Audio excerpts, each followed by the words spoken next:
এদিকে এসো। এই পাতাটা দেখছো আর এই পাতাটা দেখছো?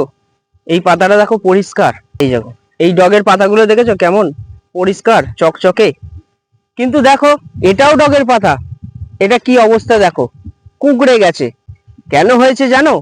এই পাতাটা দেখো, এই পাতাটা দেখো, এই পাতাটা এত ভালো পাতা, এই পাতাটা তো আরো ভালো হওয়ার কথা, কারণ এটা তো ডগের পাতা।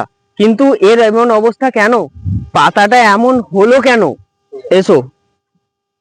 এই পাতাতে একরকম শোষক পোকা, আমরা যেটাকে বলি গুঁড়ি পোকা, ওই গুঁড়ি পোকা বসে এর পাতার রসগুলো শুষে খাচ্ছে। যত কচি পাতা হবে সেই পাতাগুলো থেকে রসগুলো শুষে খেয়ে এই পাতাগুলো এই রকম কোঁকড়ানো অবস্থা করে দেবে।